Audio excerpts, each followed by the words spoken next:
Got started later, a little bit later than I wanted, times it. But I had my pre-thing going, so you get some, tavern music. Hello, I am Dorgan Kishu Paladin and Dragon Rider. Let me just see if there's anybody in chat really quick. Hello. Hello, Agilette, if you can hear me. Okay.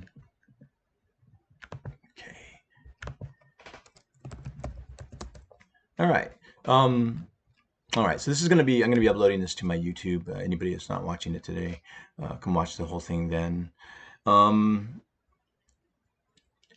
So in 2019, well, November 2019, I published my first 5e module, Rhealm, and prior to that, I had done a few little NPC publishings on, not on Drive-Thru, but on DM's Guild. But I switched over to Drive-Thru for Rhealm. But anyway, yeah, and for this, I actually in May of 2011, I just threw together. There was something that I did in my campaign. I have a campaign. You guys have heard this if you watch any of my stuff. I mean, I had campaigns over 3 years old. Back then, it was I guess it was a year or so old. And sorry for any background noises.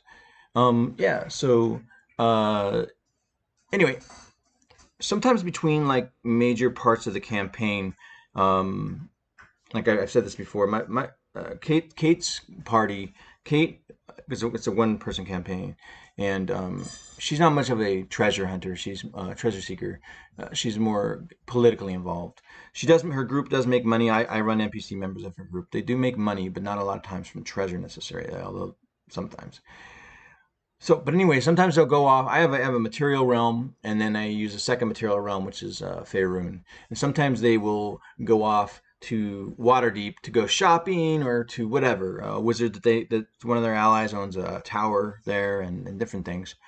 But one of the things I started to do was run pokerish tournaments every 6 months in game. It's a way to kind of take a break from normal gameplay, and it creates a lot of role-playing opportunities.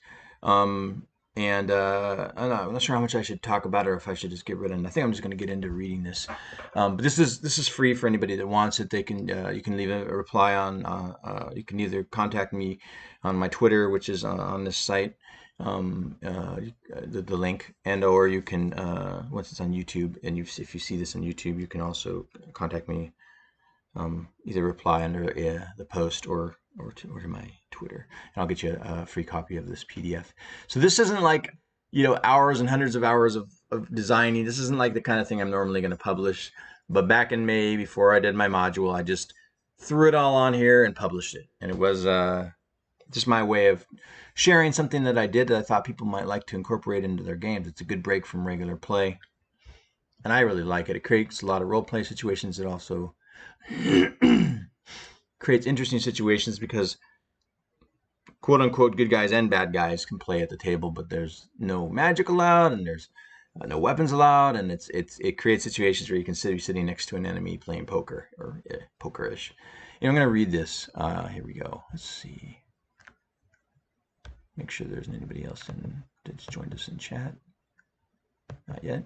Okay. And all right, so I'm going to read this. Dorgan presents the Great Game RPG Supplement. Supplement because it can be used more than just for 5e. You can really use this because the rules have to do with the card game and the tournament, not to do with 5e. It was the eve of the Great Game Tournament, and the elven ranger Elric and his 3 companions, Mordra the human sorcerer, Breck the half-orc fighter, and Issy the halfling bard, had mustered enough coin to enter the competition. Once inside, they took in the large room filled brim to brim with all walks of life, from merchant to noble to wait. Was it possible? Before their eyes was the gypsy leader who robbed them only 3 days before. And beyond him, the great wizard Pribium, renowned for his dark magic and malevolent deeds. What kind of place is this? Spoke Elric. 'Tis the great game, replied Mordra, as he drew deeply upon his pipe.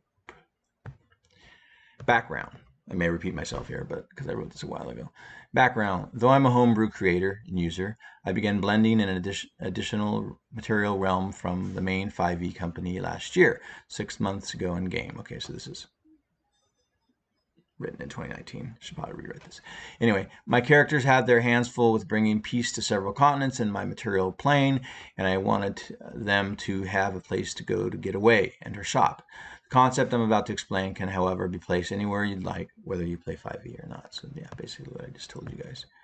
The Great Game. The Great Game is basically a poker's tournament designed to break up some of the regular RPG day-to-day activities and offer your players an interesting opportunity not only to make some extra cash, but to do some unique role-playing with some unlikely individuals, such as their enemies and or renowned bad guys.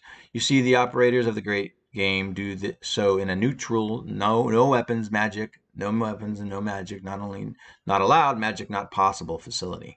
What this means is the game master can place NPCs within the tournament that your players have either faced, battled, etc., or, well, anyone they want. This may include NPCs that aren't a threat, such as nobles, gamblers, royals, merchants. The facility has an anti-magic shell / dome, etc., which does not allow magic to function within its walls, and all weapons are taken from incomers as they enter. How it works. There are 100 entries. This may be changed as the GM likes. Each spot costs 1,000 gold pieces. This may be adjusted per your game's economy, but it shouldn't be too cheap. This is just to enter into the tournament, because basically all the entry fees are what basically get rewarded to the people, right? The 100 entries using the 1,000 gold example creates 100,000 in prize money, which in turn creates 6 prize money opportunities. First place 50, second place. And you can do this with any amounts. Like I say, you may not have an economy where they can afford 1,000 gold entries, but it really makes it fun. Game mechanics. There will be 10 tables in the first round with 10 character NPCs at each table. This will be determined randomly. Let's see. Yeah, what NPCs are at what table is determined randomly. So as a dungeon master, you're going to have to create 100. Okay, you're going to have your players, but then you're going to have all these NPCs, and then you're going to have to roll this 10 die. There's 10 tables, and you have to roll, and 10 people at each table, and you need to roll a 10-sided die to place the people, but I may be repeating myself. This will be determined randomly, rolling a d10 and placing the players' characters and NPCs at each of the corresponding tables. The card game I chose for the sake of simplicity was a version of Texas Hold'em. Basically, each character receives 1,000 in chips. Ante is 5 chips in the first round, and all must put it in before dealing cards. Each character is dealt 2 cards face up. The goal is to have the best 5-card hand at the end, high card, pair, straight, etc. After each character has received their 2 face-up cards, they then determine if they want to bet. The game master plays the NPC cards and places bets for them. After bets are made, some may bet, some may drop out of the hand, or all may check. Not bet.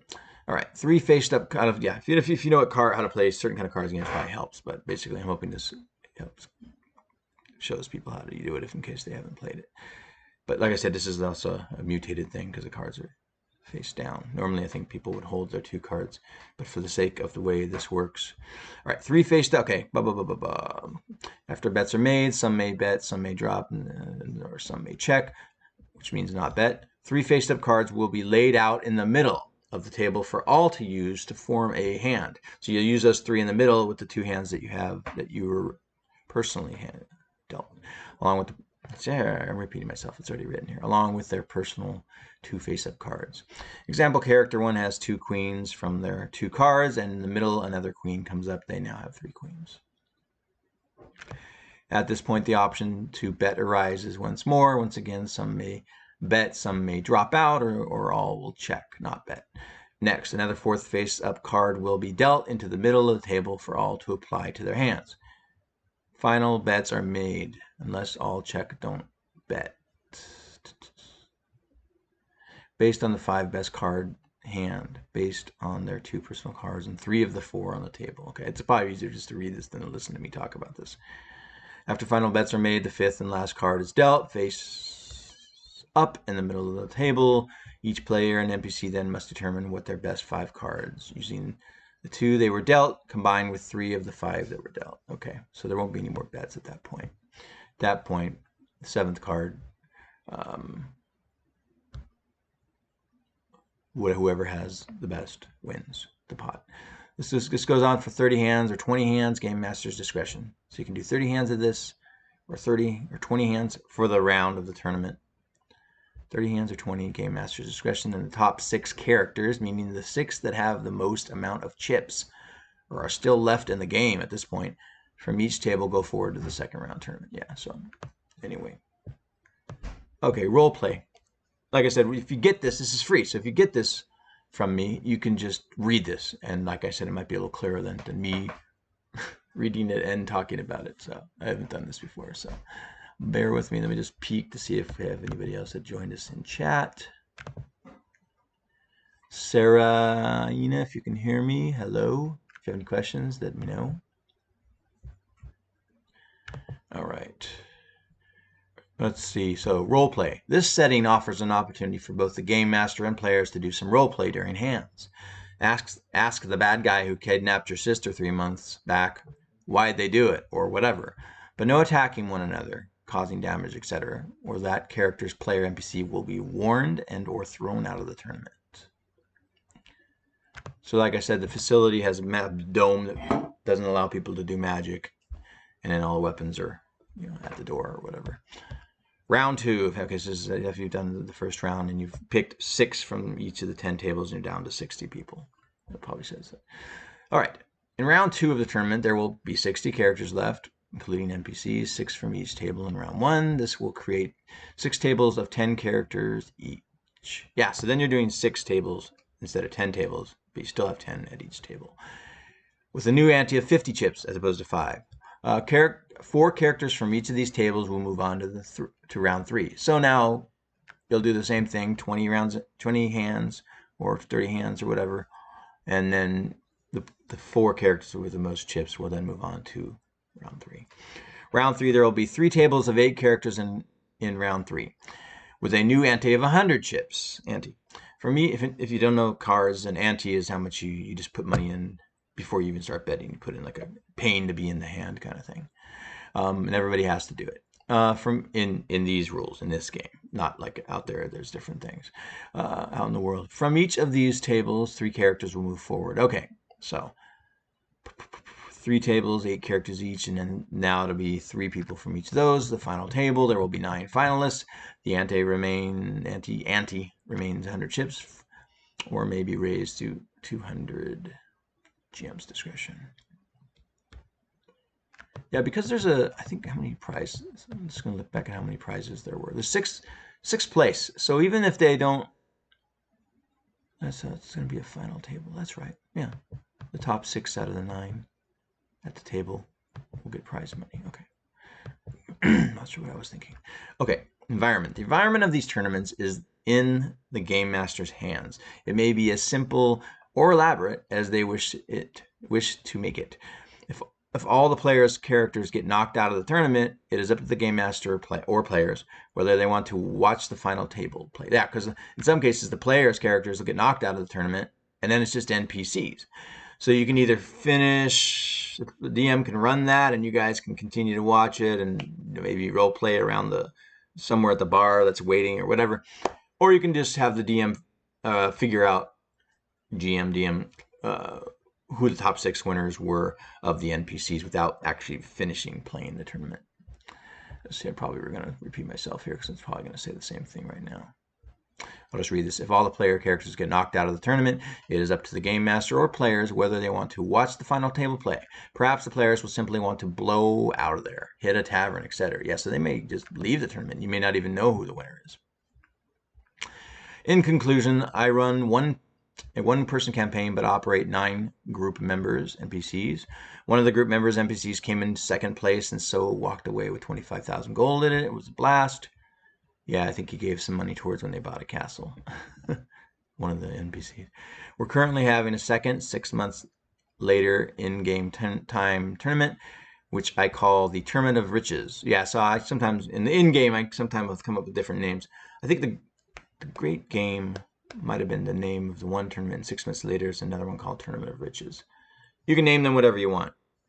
Where I've upped the entry fee to 2,000 gold each, and thus the prize money has gone up substantially. So that's a huge tournament.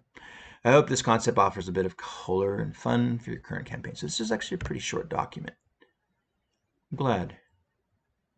And then just my game license. Okay. So, good. This did not last super long, which I would rather it didn't. Okay, so only had a couple of people jump in chat here, and none of them talked. But I am going to upload this to, like I said, if you watch it on here, because it's going to be on here for a little, like 30 days, it stays on Twitch or whatever. If you watch it on here, you can get my Twitter information from here. I think it's under the about or whatever down below. And then you can DM me if you'd like a free copy of this. And if you're watching this on YouTube, you can reply below, and I will, if you would like a copy of this. I have given this out a while ago for free, and I just like to give it out once in a while. I think it's a cool concept. It's very, very, very fun. I find myself very much looking forward to these tournaments. In fact, we've been playing less Campaign 1 lately, so it's just not really moving us towards the tournament right now. I do other kinds of tournaments that are actually competition, where one faces one. That's fun stuff too, but I've never typed all that up and posted that. But that's a really fun thing too. But anyway, yeah. So anyway, I'm going to end this. Like I said, you can reach out to me, and I'll get you a copy of it. And I hope that this was interesting to you. And like I say, you can get yourself a copy. So thanks so much for watching.